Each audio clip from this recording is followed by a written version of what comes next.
Hello, everybody, and welcome. I'm Bonnie Halper. I write the weekly Start of One Stop newsletter. I'll put the link in the chat for those of you who aren't reading it every week currently. It's a first read of investors and founders in the tech press globally. And every week we host an online event with one investor and a self-selecting group of entrepreneurs. We love it. And I also work with founders on their pitch decks because none of you know how to write them properly, and then make introductions to investors where and when appropriate. So if you need help with your pitch deck, and many of you do, I know that, let me know. And we have Joseph Katz. I want to thank Joseph Katz for hosting us. Joseph, tell us about yourself. Thank you, everyone. Great to be here. Good morning, everyone. Joseph Katz. I am a marketer. I've been helping companies go from unknown to well-known using growth marketing and bringing companies to market. My biggest successes were two companies that one had a $100 million exit and another that ultimately had a $1 billion valuation. So helping small companies grow is kind of my thing. So happy to chat anytime. I always forget to mention that I'm also a super connector. I work with a lot of these founders who are now household names when they were first starting their businesses. Reid Hoffman being one in particular, helped him with his talking points. And today, welcome David Magerman from Differential Ventures. We're very happy to have you and have you talk about AI, which everybody is talking about AI. And I know you want to meet the our guests, the attendees today. So I don't know who iPhone 4 is. But you're right at the top of my list if you'd like to briefly tell us who you are and what you like, what you're doing. iPhone 4? Or we'll move on to Sandra Connor. Sandra Connor, remembered. Yes, you did. I am about to get on camera as soon as I stop this phone from ringing. Someone who was supposed to call me yesterday is calling back. Anyway, I would like you all to consider one thing really quickly. Have you ever been in a group meeting and people have the opportunity to introduce themselves and they tell you a little bit about what they do and they're very passionate about it, but at the end of it, you still don't understand what they do? Because, yeah, you say yes, Bonnie. Yeah, because of what my company does, my clients are able to get clarity and convey it clearly in any meeting, any setting, and any form of communication about what they do. Because I'm a marketing strategist. Videogrows.com, brought to you proudly by Sandra Connor. Oh, thank you, Sandra. Aditya, do you want to introduce yourself? Hello, my name is Aditya. I am in this is my first time. It's my first time. Oh, welcome. So what are you working on? Can you tell us briefly? I work in math, science, and that's it. Only math and science. Okay, thank you. Andrew. Hello there. Andrew Bine. I'm a longtime colleague of Joseph's, and I think, Bonnie, I've known you since the 90s with Andrew Weinrich. It's been a little while. Okay. The old coffee shop days in Union Square. Now I'm running a small business called Brand Intros, and the concept is to help companies train their staff, their customers, their distributors about what they do in detail by working through specific customized content with an AI component. So that's why I'm especially interested in hearing David today. We're all especially interested in hearing from David. David, I think you're here twice, but do you want to introduce yourself? You're muted at present. Okay.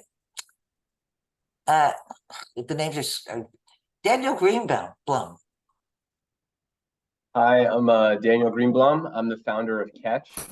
We're doing tools to protect individuals from cyber scams. Our first tool is going to be a email scanner that automatically detects nefarious activity in your email account without the user needing to open emails. So excited to be here. Thank you. Nice, necessary. George. You're muted. I'm sorry, I'm off camera for a minute. Yeah, I'm George, CTO, co-founder of ClearOps. We're using generative AI in a very, very useful way for developing security programs or virtual CISOs. We're about to push out our module to generate reports and policies based on customer data that they have in the system. And I think that's it. Oh, thank you. Ian. Good morning, Bonnie. So I'm Ian Garmes in Toronto. I'm with a company called Virtual Film School. So we are a live online school for content creators, and we have a lot of contracts globally now. So that's our focus. Thank you. Awesome. We've known you since you're starting and bootstrapping. Joe Milam, who's going to be speaking very soon at our event here in 2 weeks. Yeah, Joe Milam out here in Austin, Texas. Came out of the money management world, ran a multifamily office for 20 years, originally out on Sand Hill Road there in the early 90s, and got exposure to the modern era of venture investing. And we built a platform and solution that serves both entrepreneurs and investors, for both customers, to bring public market investment rigor to how we fund startups, trying to professionalize finally the very venture capital investment process. Thank you. Joseph Chan. Hey, I'm a New York City metro-based real estate and early stage tech investor. I invest seed to Series A B2B North America. I invest in the intersections of quantum AI and cybersecurity. And I'm also spinning up a global AI and defense fund. Thank you. Kyle Barrios. Hello, everyone. Good morning. Calling from Boulder, Colorado, former New Yorker, former Deloitte, now in the intersection of entrepreneurship and angel investing. Recently joined Rocky's Venture Club out of Denver, Colorado. But I'm closer to the Boulder area and happy to be here. And welcome. Mark. Morning, Mark Wiseman. I'm managing director with Navidar. We are a tech sector focused investment bank working with middle market companies primarily on capital raises and sell side M&A. And our firm is based in Austin, Texas, but I am in Cleveland, Ohio. That's okay. Nicholas. Morning. I'm Nick, based in Westchester, New York. Technology focus, content management systems. I'm working on a podcast production product right now. Hopefully be a SaaS system. That's it. Thank you. Warren. Hi, everyone. Yeah, I'm Andrew's son, so that's what brought me here today. But I'm a software engineer interested in entrepreneurship and AI as well. So interested to hear what you have to say, David. Yulia.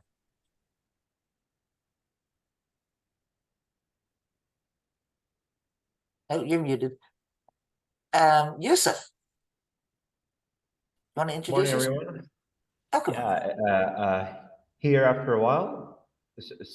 So I'm a former colleague of Joseph, based in Toronto at the moment, currently looking for new work opportunities, have worked in healthcare, fintech, SaaS, e-commerce, and a bunch of other industries, and just here to learn more, see what's new with the venture world and startups as well. And yeah, hoping to learn more as well. Oh, you should put the information into the chat. You never know. Who knows what? Aaron Winkler, welcome. Thanks, Bonnie. Aaron Winkler, working on a fintech and tokenization incubator. A lot of the concepts are at the intersection of ledger technologies and AI and embedded finance. How are you feeling today? More pain today than yesterday. Oh, I'm sorry to hear that. Yeah, so, okay. Did I miss anybody? I know some of you were muted earlier, and I don't want to be rude. Otherwise, we're going to ask David to introduce himself and take it away. And then Oh, we'll actually, and I think I missed my turn earlier, but yes, you did. Go ahead, iPhone 4. Josh with Axel AI. Sorry? Oh, go ahead, iPhone 4. What is your name? Oh, yeah. We're a 20-person company based in Boston. We do AI for video analysis for content creators, so broadcasters, sports teams, corporate video, things like that. And about $1 million in revenue, and growing pretty quickly at the moment with the AI boom. Oh, know that voice anywhere, Sam, and welcome. So is that it? Okay, David, you're on. You want to go ahead? Okay. Oh, Andrea Lou, I'm sorry, Andrea. Oh, it's okay. No, it's all right. Good morning, everyone. Assuming everyone's in. My name is Andrea. I used to practice law and got into crypto and condos. And then more the last few years, I've been working for a family office in tech investing. So I've been spending a lot of time with VCs out west, as well as some New York VCs to see what's good, what's not in the AI space, among other disruptive tech. Thanks. Thank you. Good to be here. Thanks, Bonnie. Thank you. And Joseph. Sorry. David. It's all on you now, David. Okay, great. Good to get the context of who everyone is. I'm glad to be here. My name is David Magerman. When I was a PhD student, or actually an undergrad, my advisor mispronounced my name when he first met me, and I was too shy to correct him. And so the entire field of computational linguistics mispronounced my name. So I wanted to correct you. It's Magerman, but not so important. As I alluded, I started my career as a computer scientist, undergrad at Penn, grad school at Stanford, and was really interested in data-driven approaches to solving natural language processing problems, which may sound trite now, but back then it wasn't cool. People were using grammars and rules. And I joined a small group of people who thought it'd be cool to use data and look at distributions and information theory. And I joined IBM Research. I did my PhD there. And we realized, a bunch of us at IBM realized that we were too early for the mathematical approaches we were taking to solving the AI problems we were solving. This was pre-internet. It was pre-web, pre-FTP sites, really. It was like very early in the internet. And we were using like literally millions of words of data. And if you can imagine the amount of data people are training on now, how inadequate 1 million words of data would be. And we also were managing to spend many CPU months training our models on 1 million words of data. So it was clear that we were banging our head against two problems that were intractable. And so a bunch of us left and went into the nascent field of quantitative trading, using mathematical models to predict the markets and make money. And we did pretty well at that. I did that for on and off for 20 years. Left in kind of a blaze of controversy maybe 6-7 years ago. You can Google it. And after I left the industry, I really wanted to go back to my academic roots and try to see what kind of impact I could have on the AI community. I had learned, before I left the company I was at, I learned that neural nets had been revived. Back in the 80s and 90s, we'd kind of dismissed neural nets as being, inadequate tools for most problems. Again, alluding to the fact that we didn't have enough data. So we were wrong and we were right. But the mathematics of what came back in 2010, 2011 wasn't much different from what we gave up on 20, 30 years earlier. But there was a resurgence in the use of successful use of distributional information for solving natural language problems. And I was excited to re-engage with the community, especially with a certain angle that part of why I left my company was kind of in a protest movement against social media and the way that human behavioral data was being used. And I wanted to kind of correct the wrongs I think that the engineering community has done. I think we've been somewhat irresponsible over the last 30 years in introducing technology without proper safeguards, without going beyond the alpha testing, much less beta testing. And then we see the consequences in society when you unleash an unfinished product of unknown consequence. And so I felt like, as an engineer who was at the beginnings of the using data for natural language and AI, I wanted to have a positive influence on steering the community in a better direction. And so I actually went to Israel for a few weeks to get to know the startup community there, and found out that the only way really that anyone would trust me with what they were doing, like a wealthy altruistic engineer wanting to just learn their secrets to help them, wasn't really a great sales pitch, especially to Israelis, but in general. And so the lawyer I was speaking to said that it was probably better for me to join or start a venture fund to have the proper engagement. And he said, by the way, I happen to have a venture fund I'm working with, doing their first deal, and it's founded by a business-focused partner who's looking for a technologist, and you're a technologist looking to join a venture firm. Why don't you go meet him? But he's not in Israel, he's in New York. So I flew halfway around the world to meet who is now my partner, Nick Adams, and we formed Differential Ventures. And the thesis was that I had been an angel investor and a kind of a kibitzer in the venture space. And I had the proud outcome of having every single company I invested in go to zero. So don't tell potential investors. But so I was not the most successful evaluator of business models, but I considered myself to be pretty competent at understanding technology. And my business partner had a great deal of experience selling and helping to build and sell technology products to enterprise. He had a good nose for what made for a good product, what made for a good team, what made for a good business model. And the combination of our skills we thought would be very effective, especially since he had enormous respect for my abilities. He wasn't going to overrule me on technology. And I had a great deal of respect and, frankly, a lot of lack of respect for my abilities and a great deal of respect for his abilities on business modeling. So we would stay in our lanes. We would team up and add our abilities together and hopefully make good investment decisions. So that's where we are today. We're finishing investing our second fund. We have between 30 and 40 portfolio companies under in our portfolio, modulo exits and some deteriorating conditions, let's just say.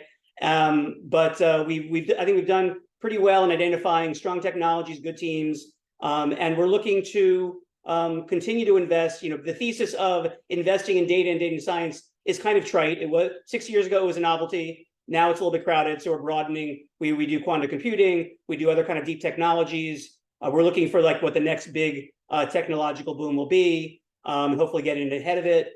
But the main reason why I'm here today and why I like to talk to groups like you guys is that I had this fear that, I've been doing AI for 30 years. And for my PhD, I had to study the history of it, which frankly wasn't very long. It wasn't like physics where you had 2,000 years. I had like maybe 40 years of history to study. But, AI is filled with a history of overpromising and under-delivering.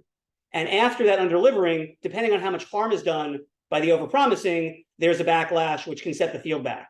And I have a really deep fear that this generative AI marketing boom is going to be the Titanic of all tech bubbles.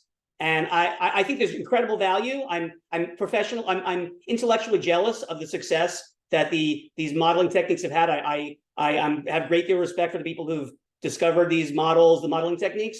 But I think we're doing what we've done all along, which is take something that's raw, that seems to it looks like it does something, and then we're putting it on the shelf and selling it at scale. And I just think that we should all be cautiously thinking about, what do we know these things can do? What is it going to cost us to try to integrate them into whatever we're doing, our products? What will it cost us if they disappear or stop working? And what could we be doing with our intellectual resources or human resources if we weren't contorting ourselves to incorporate generative AI into our products? And I try to counsel my portfolio companies to do that. And it's not just, obviously I want my portfolio companies to do well, but I really want the whole industry to do well, because I think that the bad will take down the good. And if too many people mislead people inadvertently about the power of this technology, then there'll be a really big backlash against all the people using the technology, even the ones who happen to be using it for good purposes. So that's who I am. Actually, that's a very small sliver of who I am, but I think that's who I am. That's relevant to this conversation. David, that's an amazing. Sorry, but I already have a question. David, that's A, an amazing background. B, when you're talking about the overpromises, are you fearful of maybe the lack of their ability to construct worldviews, number one, and then number two is the inability to construct some form of like hardcore memory where predictions can be made that are specific and always right? Are these like the areas so for me it feels like that's the only last hurdle and then sky's the limit? Right. That's my problem is I respectfully would disagree with that assessment of the situation. I hear a lot of pitches from generative AI companies or AI companies in general. And usually at some point they will say that their models are understanding something. And I immediately stop them and say, wait a minute. Your software systems are taking data. You've trained models which have mathematical properties. The data goes in and some output comes out. There's no understanding going on there. There is computation, there's data processing, there's cause and effect, input, output. Perhaps the output as a function of the input yields to predictable and consistent useful data that can be used to improve business decisions or business models or some functionality.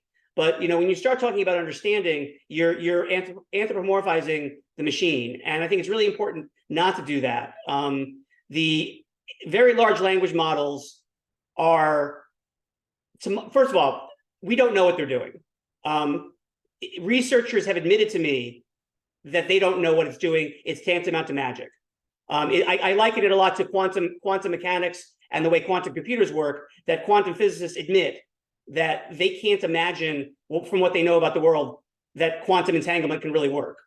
They use it. It's consistent and predictable. And I think that while that's a natural phenomenon that God created, large language models are something that people created presumably to make a lot of money.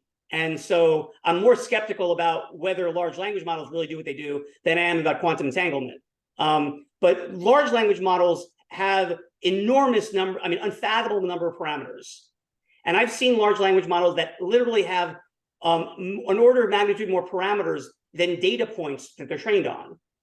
And what this tells me is that they are memorizing their data, the training data, in multiple contexts, which is an interesting analog to learning in that you're doing pattern matching, you're looking for repeated patterns in different contexts, and the system is kind of creating replicas of the data that are clustered together in ways which capture some things that we would identify as concepts.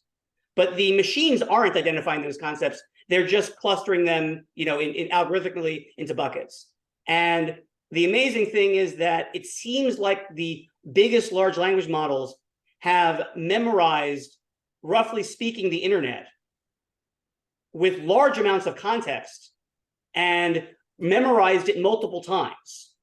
And if you remember like the early days, I remember the early days of Google, when I first got Google and I was like reading a book and I wanted to like understand a concept, I could put in like a sentence from the book and I would find like 30 pages that I could click onto that were discussions of that book. And it didn't matter how obscure that book was. It could be a book that like there were like, 1,000 copies sold. And yet you would find that because Google was literally memorizing the internet and indexing it and so on.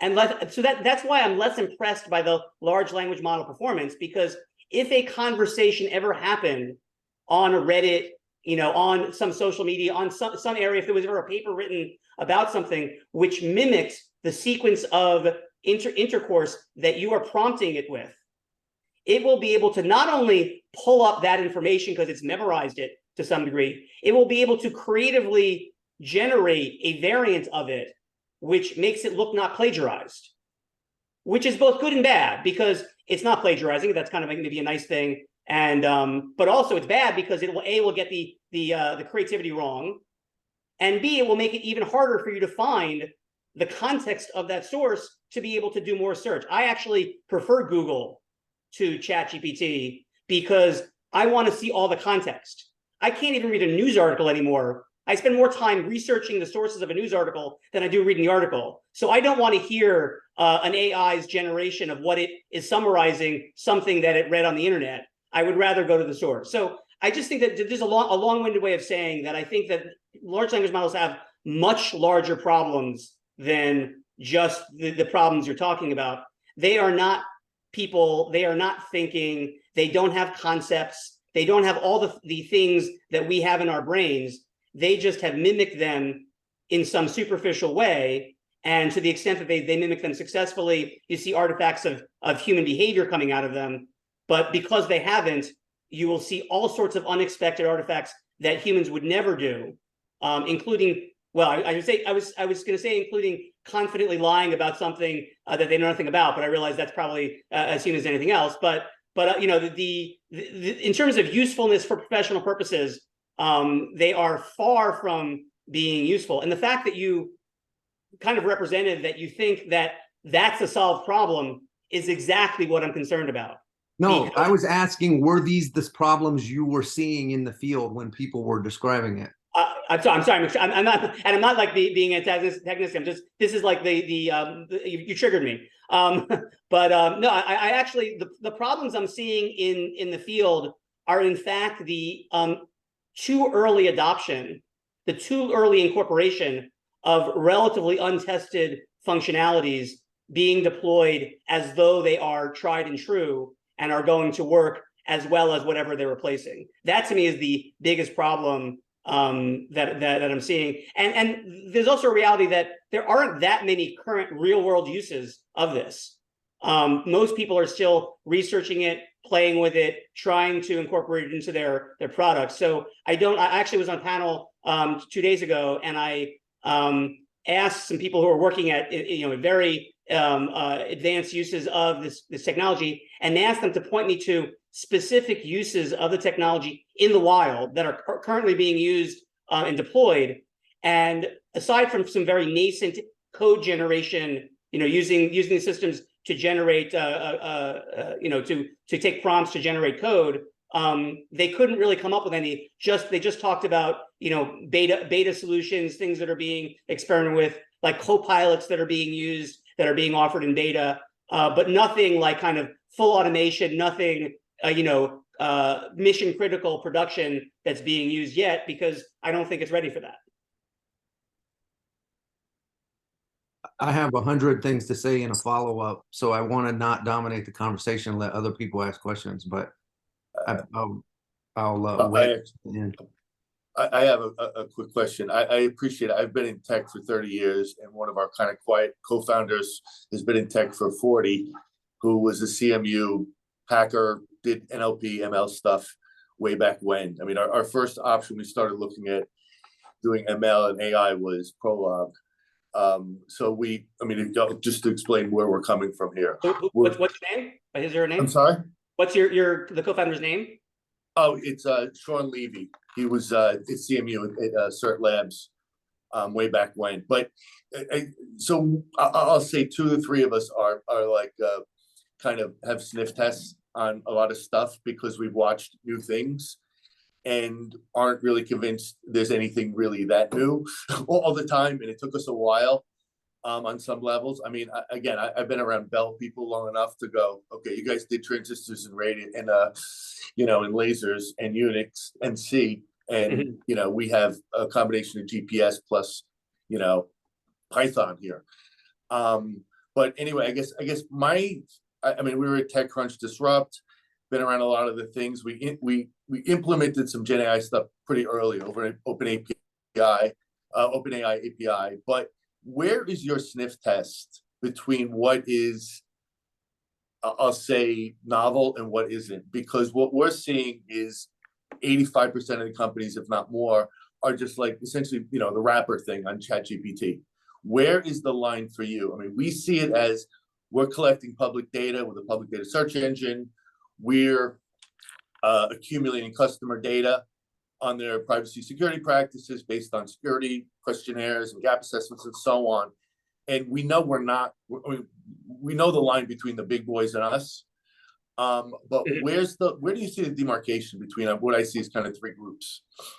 Yeah, I mean, so the first question I ask someone who comes to me with a wrapper or something where they're promoting that they're doing generative AI is I say to them, what would you have done 3 years ago? What product would you have and how would you solve the problem if you didn't have an API to open an OpenAI solution? And if they say nothing because they're tongue-tied or they don't answer that question well, then that's an end of the conversation. Well, I'll let them finish, but that's the last conversation we'll have with them. Frequently, I will call their bluff, and they will admit that the generative AI is irrelevant to their solution. But they have a really great product and a really great use of AI and data. And the generative AI is just, it's kind of like the blockchain of today. And but they really have something great. And I will then treat them like they never said generative AI, and I will just evaluate their product. But I think that's the litmus test, because there are so many companies that were not planning on becoming born, and then all of a sudden, someone who was bored or unemployed or just interested in riding the waves saw OpenAI and said, "Hey, let me think of a thing that I can do with this that I can convince someone to give me a few $1 million for."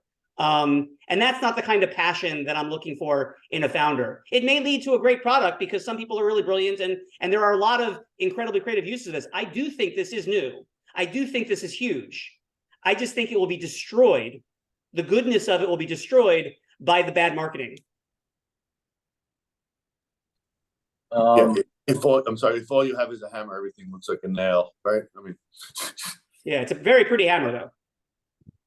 The other side of that question, and I think you've kind of answered it, might be triggering, but are there areas of application where you've been encouraged by the application of it, or believe that there's real potential despite its infancy, that might be, I don't know, call it outweighed by a lot of the white noise? Oh, for sure, for sure. I mean, it's hard to know if the team is right because no one's been doing this very long. Actually, that's not true. There are people who've been doing it very long. It's just they're probably funded by Google or some other, billion-dollar fund. It's hard to imagine I'm going to see the really good founders at this point. But I mean, there are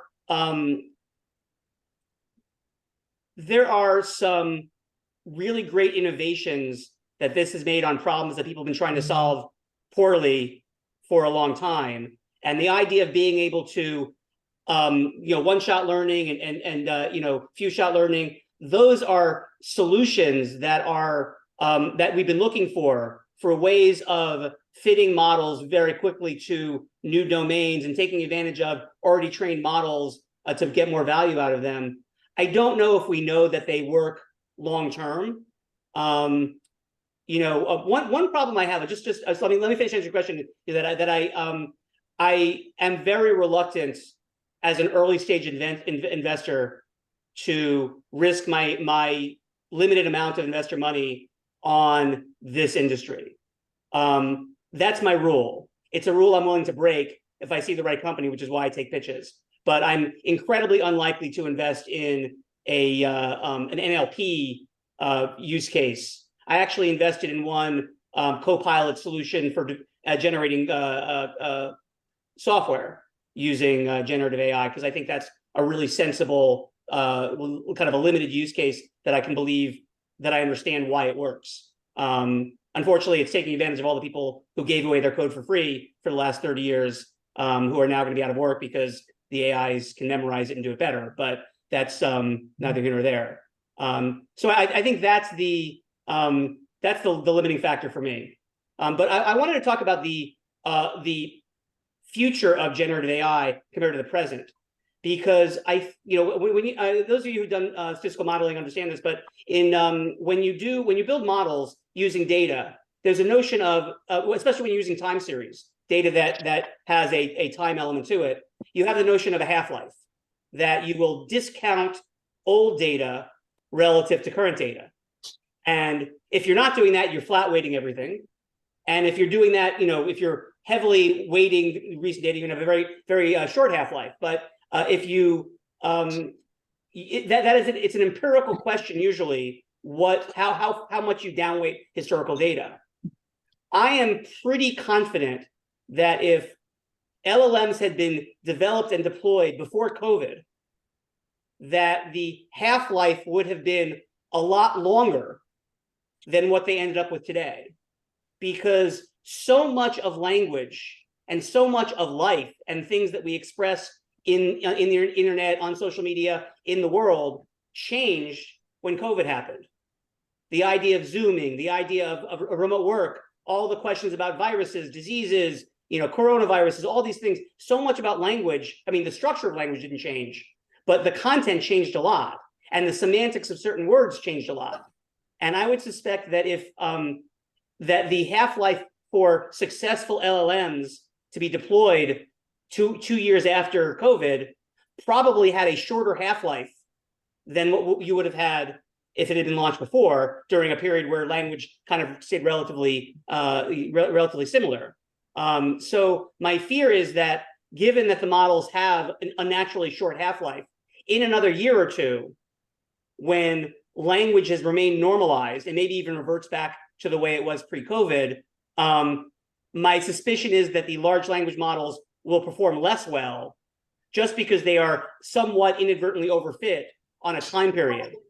This is something that you can correct for experimentally, but you have to have like a decent amount of experience of it not working very well before you do that. So this is speculation on my part, but it's based on a lot of experience doing data science. And I think that it's something that founders should think about when they're deploying large language models, is make sure they have a mechanism for tracking performance, measuring accuracy, measuring users' satisfaction to some degree. Because if they don't do that, then the performance could drift without their knowing it, and their customers will blame the product, not realizing it's the API that's causing the problem.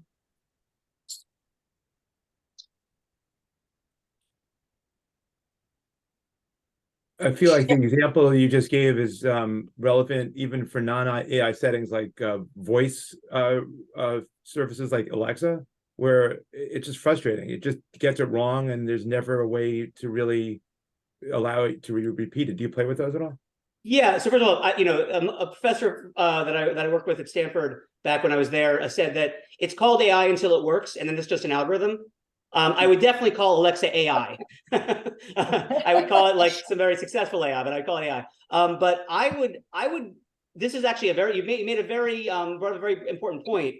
I would attribute Alexa's degradation more to do with Amazon's decision to under-resource the processing. It's very expensive to process AI systems, certainly large language models, but generally speech recognition. And if we found out a year or two ago that Alexa is costing Amazon billions of dollars since its inception, and they were thinking about phasing it out. So I suspect that they are when you are speaking to it, it is using less computing resources to find the optimal transcription of what you're saying and interpretation, and therefore by searching less, it's getting a subpar answer.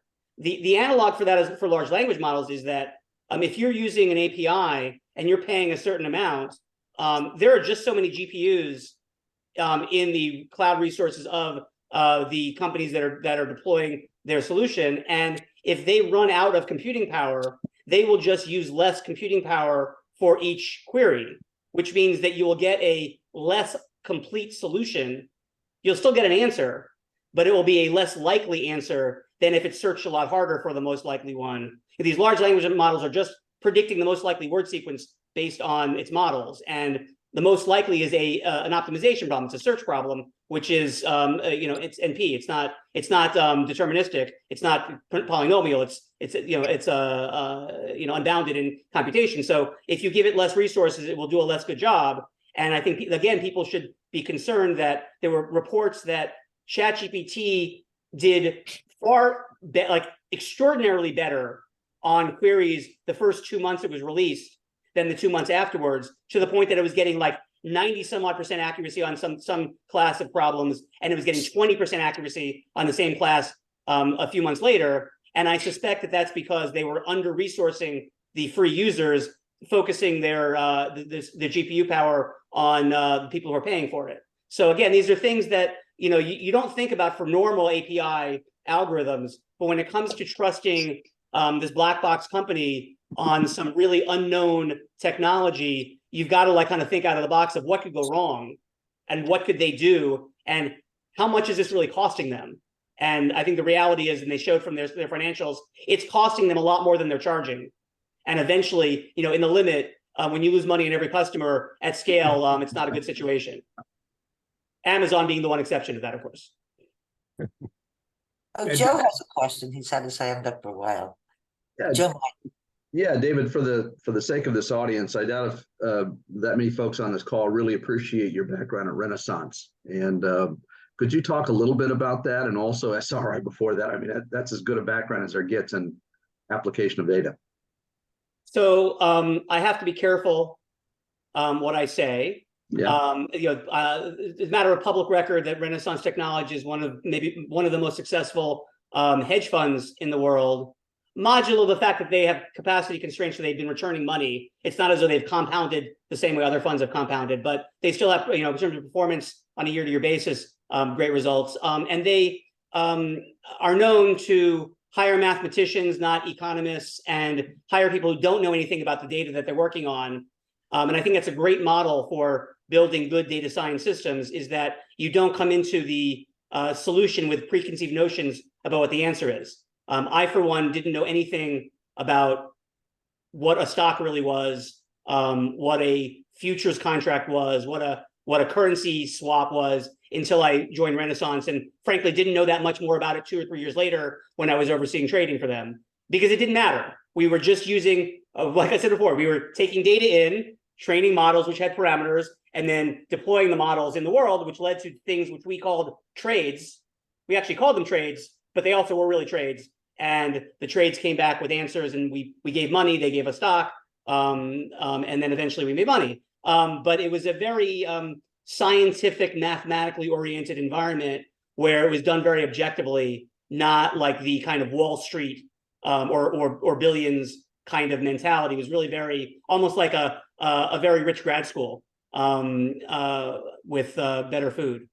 But yeah, it was a great. I mean, I have all the respect in the world for people there. Great experience, and it taught me a lot that I can't tell you about, unfortunately, about how to do data science and how to solve some hard problems especially around thinking you have something that works, and then finding out the hard way by losing a lot of money that you misinterpreted your data and your experiments, and you really didn't have something that worked. You had something that was correlated but not causative. And then after you've lost all that money, you can take it out and hopefully live to trade another day. But that experience of having incredibly strong confidence in systems and signals and models, and then finding out after the fact that you were all wrong, and then seeing how you fooled yourself and how you could have gotten it right. I think that's something that is worth the data scientists today. This is why I don't believe in no-code solutions. The no-code solutions are guaranteed to find all of the correlations that aren't causative. and then you can use a no-code solution if you were smart enough about data science to have written the code anyway, and then you can look at the outcome and then differentiate between the spurious data and the real data. So I think that's the problem we have now, is that some very brilliant people. I mean, I was one of the below average intelligence people at Renaissance. There were some brilliant people there, and we still managed to make mistakes of finding signals that weren't there. So I just fear that with these democratizing AI, I think, is a really, really dangerous thing. Democracy is not always a good thing. And I think that sometimes you want to have a little bit of elitism in terms of self-selecting who's allowed to do data science, because if everyone's allowed to do it, there'll be a lot of bad data science being done.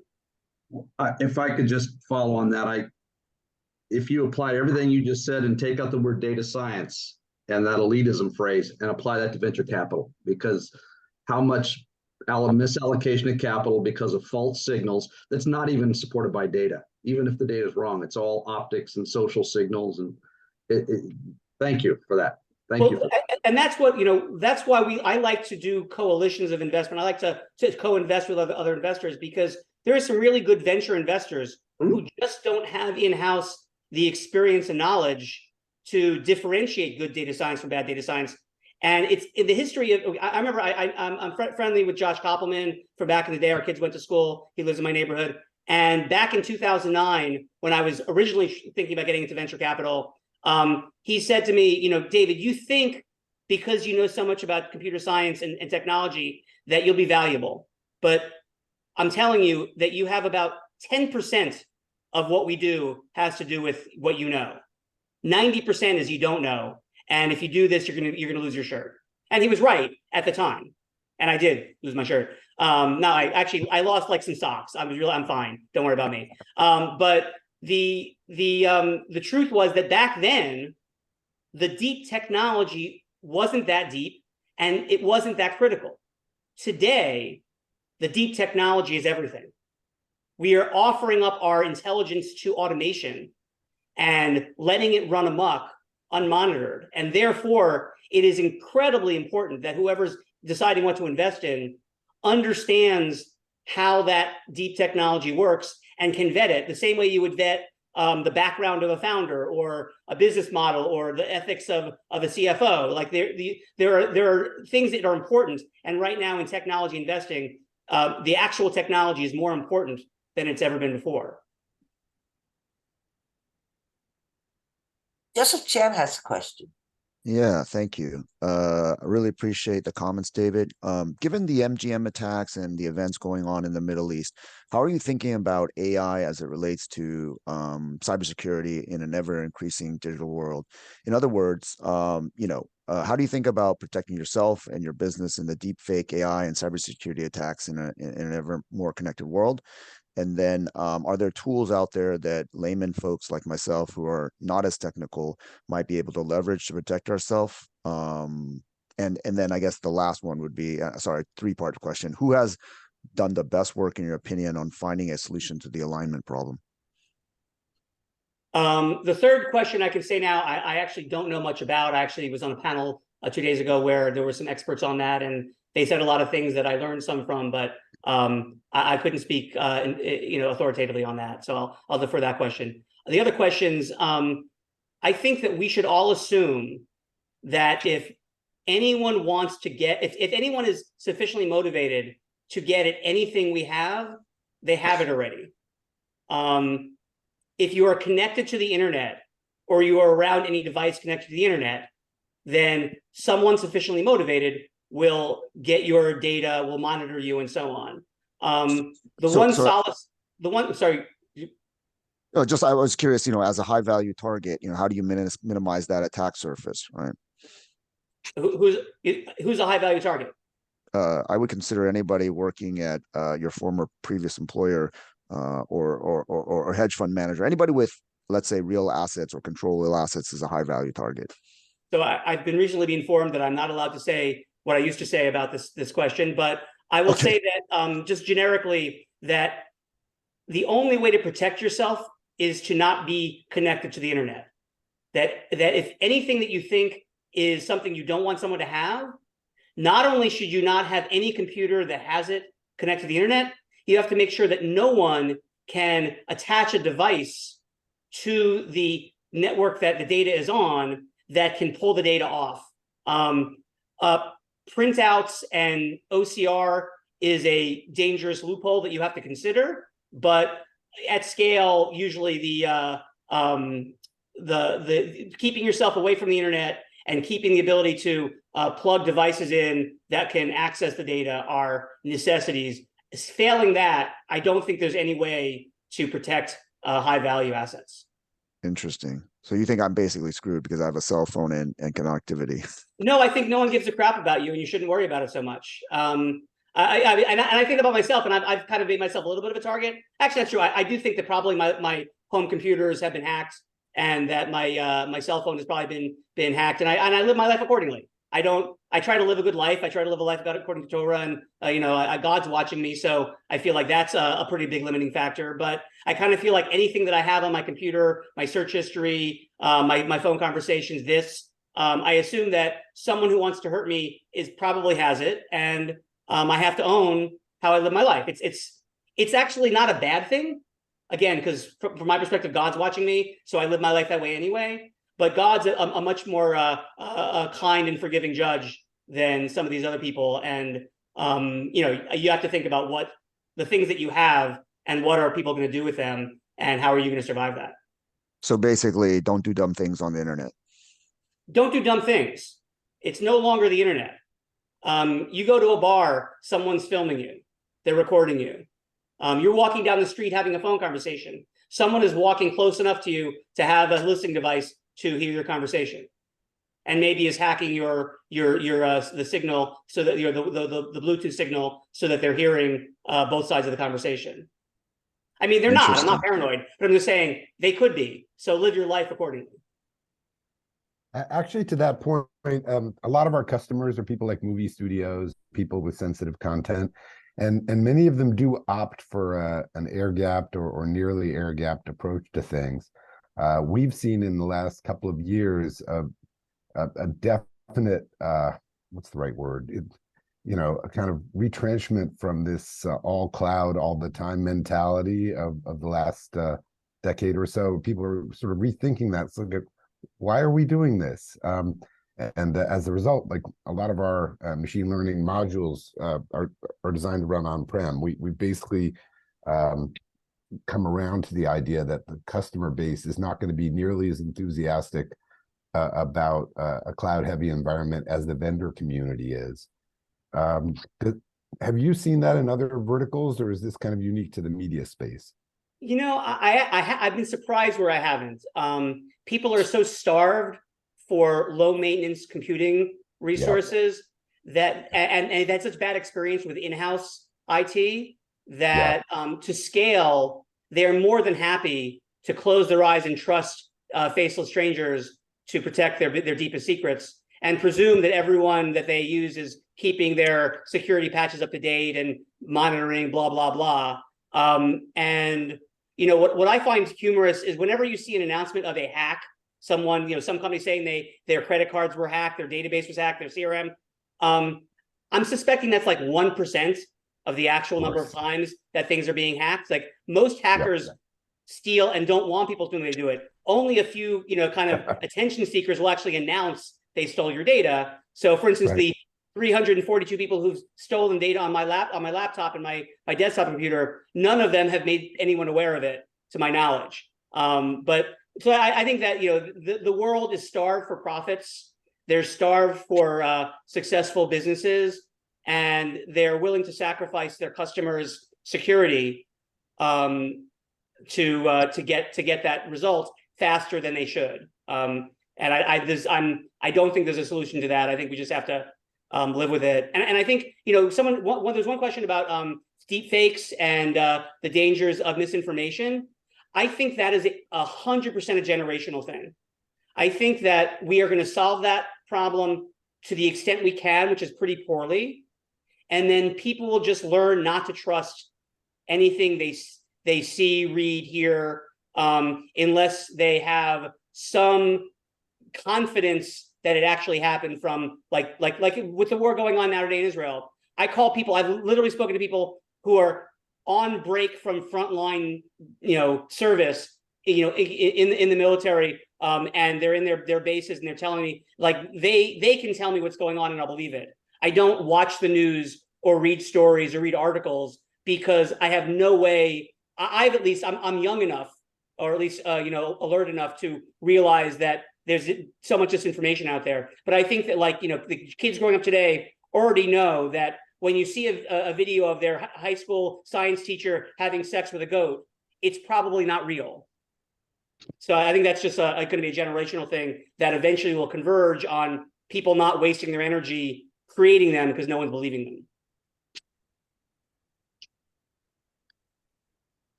them. So is someone moderating here? John, you want to ask a question?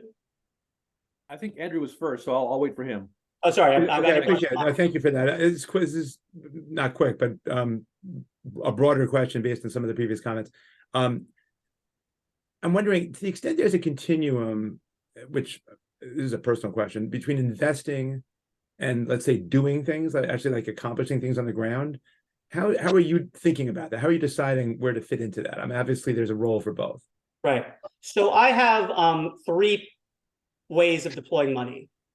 I have my fund, which I'm the largest LP, but I have a lot of other LPs, the people that I know, people that I don't know, and I have a responsibility to myself and to them to invest wisely and to try to get return.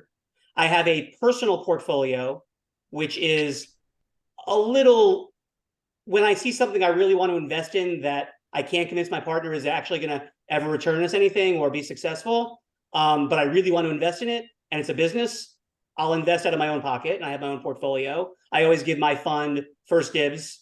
And I promise you the fund is doing a lot better than I am, but I feel better about the things that I'm investing in personally. And there's a third pool, which is philanthropy, advocacy, investing in nonprofits, investing in for-profits that I would call nonprofits because I promise you they're not going to make money, but things that I think are worth investing in for the sake of the goodness of what they're doing. And I just keep those three buckets and understand when I'm talking to a company which bucket I'm using and kind of downgrade the expectations accordingly. So none of it is hands-on work at this point. I mean, you're past that. Oh, I mean, all of the companies that we invest in are companies that either Nick or I feel like we have some knowledge or skills or network to help them succeed. I have advised portfolio companies on how to solve certain optimization problems that I have experience with. I haven't written code for any of them, but I have definitely consulted with them on technology problems. But I haven't gotten to the point. I have too much responsibility to my investors to actually dive into a portfolio company as much. There are a couple that I've definitely been tempted, and I think I could have been effective. But you gotta stay focused. But the idea of the principle of our fund is that if we don't think we can help them with our backgrounds and our knowledge, we don't invest in them, even if we think they'll be very successful, because we only have enough bandwidth and enough capital to invest in things that we can really be a value add for. It's super interesting. Thanks. John. Oh, thank you. And my apologies for being late. Really enjoy what I've heard so far. Do you want to briefly introduce yourself first, John? So okay, thanks. So, context. 20 years applied learning science, funded by National Academy of Sciences, National Science Foundation. I have a platform that creates problem-based or problem-solving learning communities as a service. They're private communities for intelligence gathering, problem-solving, disease state knowledge, cybersecurity, cybercrime, all kinds of stuff. As a part of the DoD Mentor Protege program back in early 2000s, my mentor program, which was a big Pentagon contractor, had a great expression that they said basically the Chinese are everywhere they want to be. So you can forget security on any device that plugs into the wall, especially one that's made in China. And then the same is true for Russia and other rogue nations that see as profit. And cybercrime is effectively it's where organized crime is going, and that nobody is safe. Not because you necessarily have any information that's valuable, but you may know someone who does, and so they're just looking for your contact list. So, along those lines, so. In our space, we're doing a variety of different things around different kinds of critical strategic learning challenges and needs. And it's interesting when we describe what we do to folks in the investment world, cue the eye roll. It's great. We've heard enough of the not-for-profit only. Is there a particular angle that we need to be using when we are reaching out to folks to describe our value proposition as being something that's good for organizations and people, as well as the bottom line? If there's a particular vertical that you're predominantly valuable for, there are industry venture funds that would be more receptive to that. I think the venture community, the general venture community, is not particularly receptive to that, partly because of what I said earlier, that the over-promise and under-delivery in the past has made them kind of punch drunk for what looks to be really promising research ideas, which will, supposedly will add to the bottom line, but in the fullness of time don't. So I think there's just a skepticism, and there also are endless opportunities of further along use cases of technology that most funds think, I don't have to invest in you. I can invest in the people that are using what you lose money learning about in 2 years. Thank you. And your point about AI is well taken. We're deliberately designed to constrain AI machine learning to our internal data set, so we don't bring in foreign data. We're using we're going to use AI machine learning in the context of an organization's knowledge without polluting it with foreign actors and foreign information. Yeah, there are some wealthy individuals. I know Frank McCord is one. There are some people who are very interested in data privacy, and they have a large pool of money that they've raised from themselves and other people who are somewhat more altruistically trying to improve the state of technologies. There are like, philanthropic entrepreneur investors who are looking to do the kind of thing you're talking about, but they're the rare bird. Ian? Thank Brian? you. Yeah, David, so you mentioned before a couple of questions that you ask companies that claim to be using AI as a way of distinguishing ones that really have something as opposed to those who are just using an API. But what other kinds of due diligence do you do when you're trying to evaluate whether a company is real or not? Well, so we've gotten burned once or twice by companies that turned out not to be real. So this is actually an important question. I think we didn't invest in them, but we got very far along before we realized that they weren't real. But the best way to we do the normal diligence process, some background checks, some business model, looking at spreadsheets and all that. But the thing that we do, I think, which is maybe not as common, is that I like to talk to the engineering team, not the CEO, CTO, not even necessarily the VP of engineering, but I would like to talk to like a group of 2 or 3 members of the tech team, if there are that many people, and just look them in the eye and ask them questions, because there are things that when I worked in the financial industry, one question we would ask a certain category of interviewee was, what is the decimal representation of 1/8? And people were like stunned by the question. We also asked them what was 2 to the 16th, if they were programmers, because there were certain things that you just know if you have facility with a field. If you've ever used short integers, or if you've ever, if you're going to do a job that involves accounting, in stocks, and you're back when they traded in fractions, you obviously had to go from 1/8 and 16ths to decimals. If you couldn't answer that question in 5 seconds, you didn't get the job.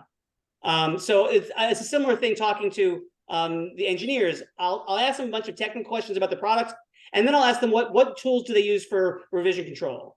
What platforms are you using for adjudicating parallel developed software? How do you do testing of software?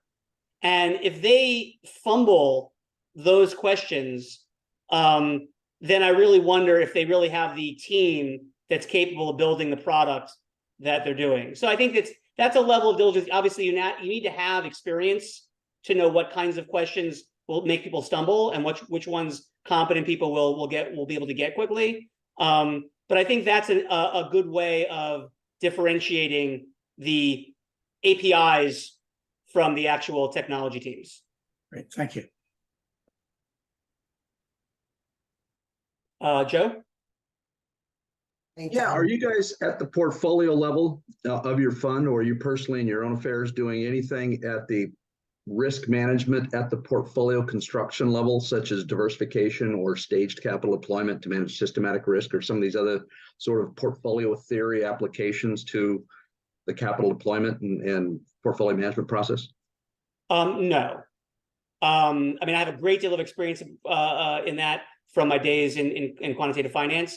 And I just think it's kind of, it's overreaching to think that given the amount of data, the amount of noise, the number of investments we make in venture capital, that we could even have any reason to believe that any kind of systematic risk management process was ever working. You need probably like 500 years of investing at the scale I invest in to even do like a simple test of getting any confidence that what I was doing. And you'd have to have those 500 years have kind of a constant, relatively constant market.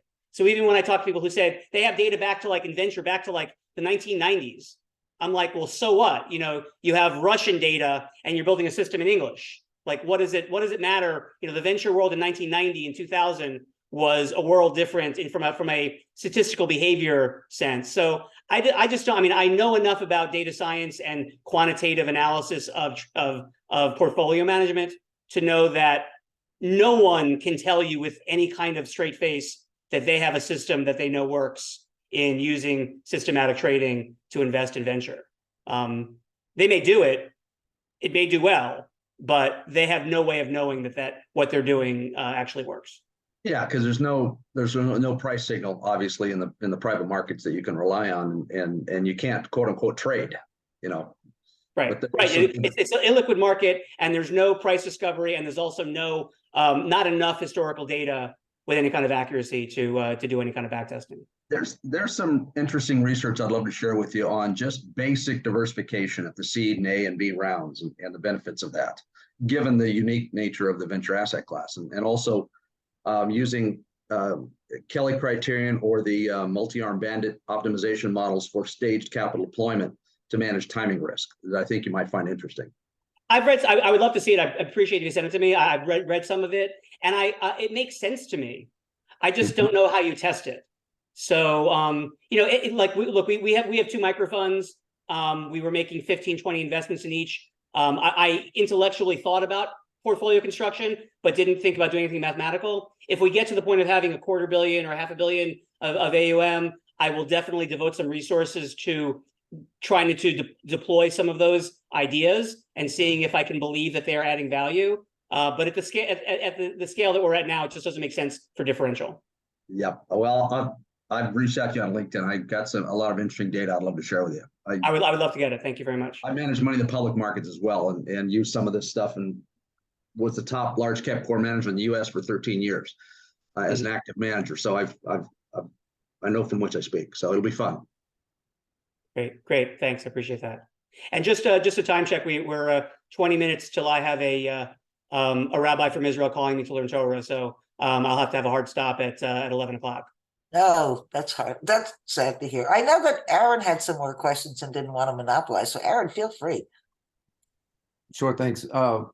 First, I'm really interested in this project that you invested in with the Loan Copilot that you think can help write software. I'm thinking a lot about that, especially because of the non-deterministic nature of LLMs. And so I'd love to hear more about that. Yeah, so we invested in a company called Seek AI, which we actually invested in them before OpenAI came out with their public launch, although they were using a precursor to the systems they've deployed now as an API to bootstrap their system. I mean, Seek was using an early version of it to bootstrap their system, but they were doing it in-house. And there was definitely like a shock when OpenAI launched a solution, because it made us fear that Seek AI's uniqueness was going to shrink very quickly. But the idea was that there are people who want to make simple queries of data, simple meaning like not complex computations, but they want it quickly, and they don't. The companies that want it have the data but don't have the data science team to respond very quickly. And so the idea was to deploy an automatic code generation copilot for generating solutions to generating code for computing analyses based on natural language inputs, but there was a human in the loop. The idea was that each customer would have the data scientists on their team, assuming they had them, seeing the queries and the generated code. The user could use the answer unmoderated, but no, it wasn't verified. But then the data scientists would, as they had time to, would check the code that was generated, confirm that it was worked or corrected it, so it produced the right answer, and then put the corrected code into a database so that a future query of the same nature would produce the moderated verified solution. And Yeah, so that- this human in the loop satisfied my concerns. Again, this is pre-OpenAI's big launch, but I definitely had a concern that automatic code generation was likely to produce inaccurate code from time to time that compiled and ran but gave the wrong answer. And so the idea of having a human in the loop seemed like a brilliant and efficient solution for mitigating some of those risks of inaccurate code generation. But them storing stuff in the database, almost like a templating system, is their solution, which is what I've stumbled into essentially.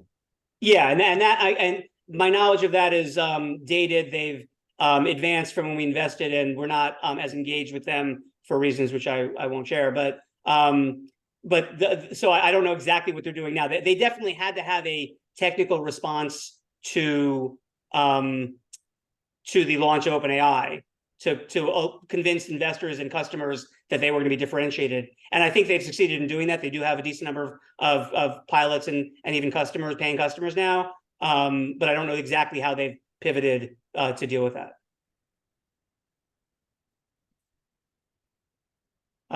Joseph. Yeah, thank you. I wanted to kind of get your comments, and I know this was asked earlier, you know, and little bit of a loaded question, but you know, it depends on your definition of AGI, but kind of your under over on kind of timing on that.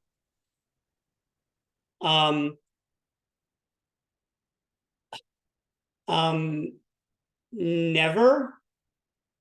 Okay. I have this theory. I mean, look, I'm a computer scientist. I'm not an expert on AGI or expert on you know, human biology, psychology, neurobiology. I've read some, you know, pop culture things on it. But I liken it to the idea that if you saw like a PC and you built a replica of it that had all of the contours of the case of the PC, all of the buttons and prongs and outlets and connectors that were visible, and you put that out there, I promise you it wouldn't work because it didn't have anything inside of it. It didn't have a CPU.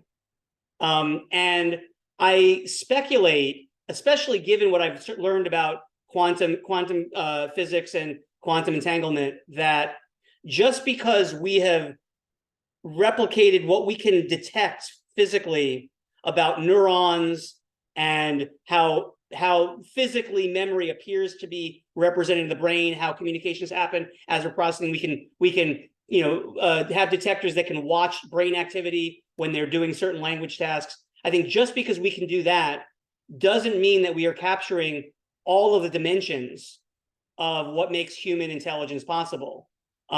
It's possible that there are things going on in other dimensional space in ways that we can't detect with current science. Certainly, you know, the level of subatomic analysis we can do now is different than what we could do 2,000 years ago. So I don't want to get too mystical about, like, you know, the soul, but I'm hypothesizing that there's something going on beyond the physicality. And so while we create the appearance of mimicking that, and therefore get a lot of the artifacts of human intelligence, I'm not really concerned that the science that we're doing today will ever be capable of solving that problem more completely. Which is not to say that we won't discover 14 more technologies and other things that we didn't think we could detect, that we can then detect and model, that maybe human intelligence can be modeled sufficiently well to generate AGI with human science. Right. But I'm not sure. I think the point is that, you know, it all depends on your definition of AGI, right? Certainly, I'm not saying we produce human intelligence, but a level of intelligence, it's almost getting there in some sense. If, you know, if you have an interaction with a digital twin that sounds like you, looks like you, but speaks perfect, like Russian or Chinese or Farsi or whatever, and that's capable today, right? And it can mimic your kind of personality and all that.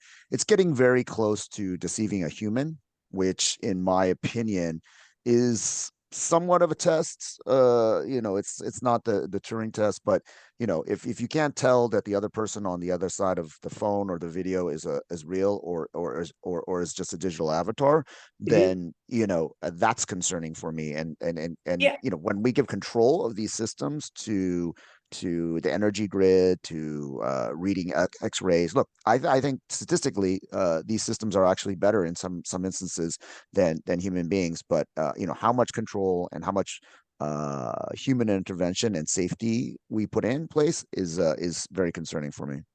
Yeah, I mean, I'm concerned, but I also think that while it's very hard to build computer systems that can automatically detect these things, I think, proving my point, I think it's actually going to become easier and easier for people to detect the artifacts of what makes something, demonstrably computer generated versus, we are going to build up models in our neural nets that will do a better job than computer systems will do, because we can bring an enormous amount of world knowledge. We were interviewing someone a couple of days ago, like last week, and it seemed pretty clear that he was using ChatGPT during the interview to answer questions. Yeah. And the reason why we felt that way, because I used some maybe racial profiling, maybe prejudices or biases, but I had a feeling that based on the informal chatting that I did with the candidate outside of the questions and the vocabulary that the candidate used and the sentence structure that they used for the actual questions, I saw a mismatch. You obviously could use that knowledge to then train a system to do it, but I think the systems that are there today are not doing that well. They can't bring in outside knowledge. They obviously can't bring in information that's outside of the scope of what they're being trained on. So I think that these are things, again, like the social aspect of it, the generational thing. I think young people will be better than old people at it. And I think that people that need to differentiate it will probably, through trial and error, eventually get better detectors for it, mitigating the value of doing it. I agree with that. Just, billions of dollars will be stolen and lost before that happens. Yeah, it's money. What's the harm? Just make more, just print more.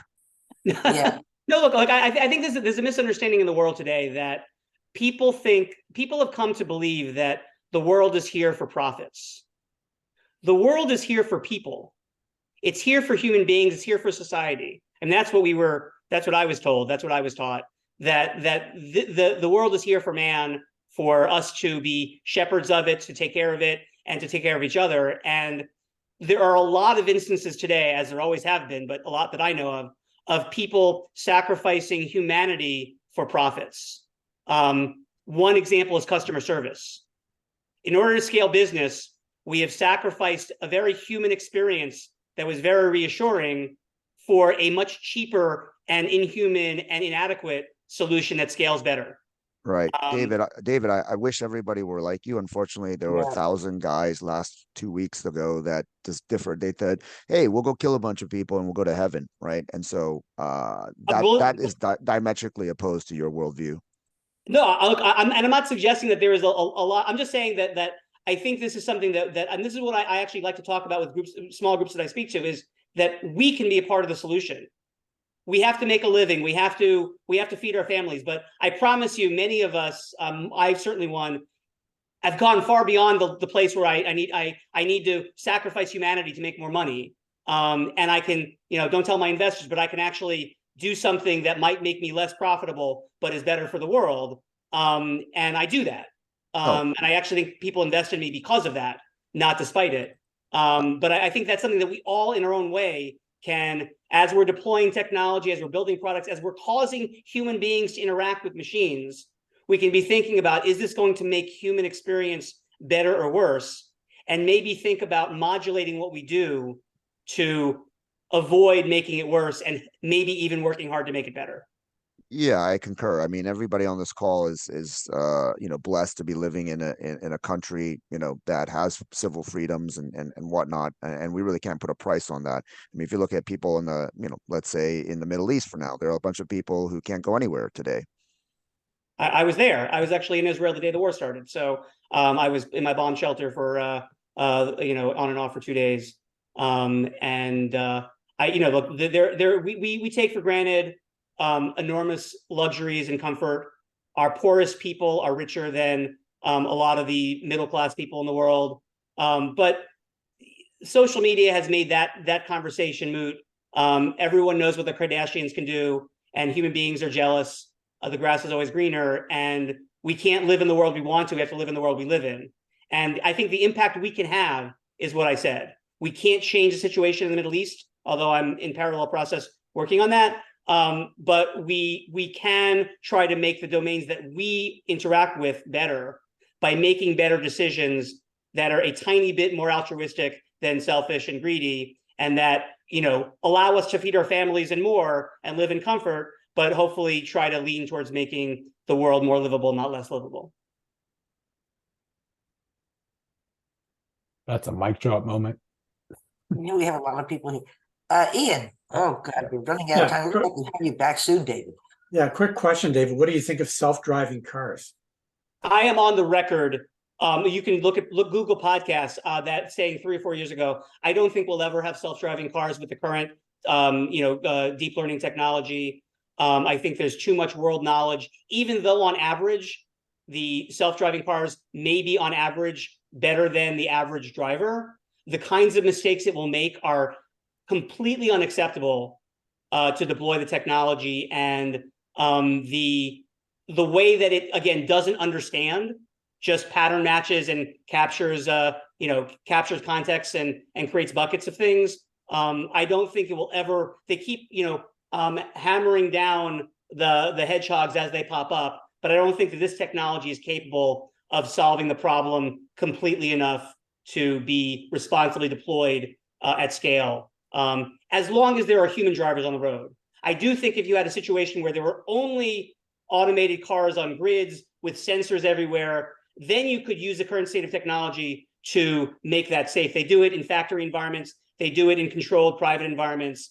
If someone if a billionaire buys a city and makes it, carless and, controls pedestrians in a certain way, I think that's possible. But we're talking about going from this to that. And I think the transition is going to be impossible with the current state of technology.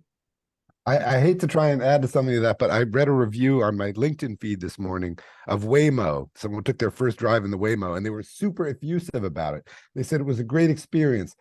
And then in the middle of it, maybe it was tongue in cheek, but I don't think so. They said how much safer they felt inside the Waymo than outside it. Yes. I just thought, man, you got to be kidding me. and that's marketing for you. Yeah. So I think we have time for maybe one more question. Moderator, do you want to pick somebody? Andrew. I see Andrew's hands up. You're muted. Okay, great. You're muted, Andrew. So this is a slightly different topic, but I think one that would be really valuable for you to share. Computer science is one of the most popular majors on college campuses, even traditional like liberal arts schools more than tech schools even. What does the future look? You'd referenced a few times that one of the few ChatGPT use cases you're seeing actually put to use is thoughtful coding efforts, and made fun of the no code efforts as well, which is all well taken. But what specific skill sets do these new developers need to do better going forward, and based on what you're saying? So when I graduated Penn in 1990, I joined like an alumni group that interacted with students, and I was mortified to see Penn becoming somewhat of a trade school, teaching web programming, teaching very industry specific things instead of theory. And I lost that battle very badly. And the Department of Digital Design, there was a whole industry focused tech school kind of things popped up in the Penn Computer Science department. I think that will be sacrificed. I think that in order for students who go into computer science to be effective, they will have to go back to learning theory, becoming computer scientists, not computer programmers. Because I think that there's been a gap, like the 20-year period where being a computer programmer was more valuable or as valuable as being a computer scientist. I think in the face of code generation and the stealing of intellectual property that's led to the ability to generate good code, I think that trade school kind of behavior will become significantly devalued. And that will force universities to transition back to teaching theoreticians, teaching like deep thought about computer science, and the best computer scientists will be people who are able to both deploy computer science in the real world, but understand it at that higher theoretical level. Thank you. Oh, thank you. So I do have to jump off, but I thank you guys for the questions and appreciate the opportunity to speak to you, and happy, I'm sure they'll share my contact information Yes. with you, and happy to interact with you guys offline at a later point. Thank you, David. I'll This send is it to great. everybody. Thanks so much. Thank you so much, and we have to have you back again, and good luck Thank to you. your friends and family in Israel. Thank you. Yes. Thank you. Thanks everybody. Bye. No, Thanks, thank you. everyone.